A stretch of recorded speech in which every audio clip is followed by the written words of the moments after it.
আমি তোমাকে ছাড়া বাঁচবো না। তাহলে চলো আমার সঙ্গে। আজকের পর তোমাকে আমার সাথে বাংলা খেতে হবে, হয়তো মাঠেও হাঁটতে হবে। পারবে তো? যে ভালোবাসে সে কখনো ভালোবাসার মানুষের পথ ছাড়ে না।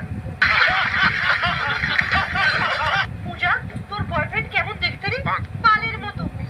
মদ গেছে তাই না? মুখটা ঘোড়ার পোদের মতো। আর দেখেই মনে হয় সবসময় মাল খেয়ে থাকে তাই না? কি করে?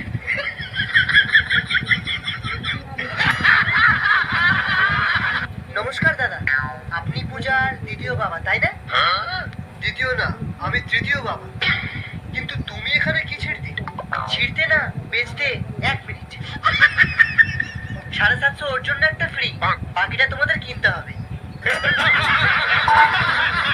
দাদা নমস্কার, আমি মদলা। ফুল টাইমে মদের দোকান চালাই আর পার্ট টাইমে মদ বেচি।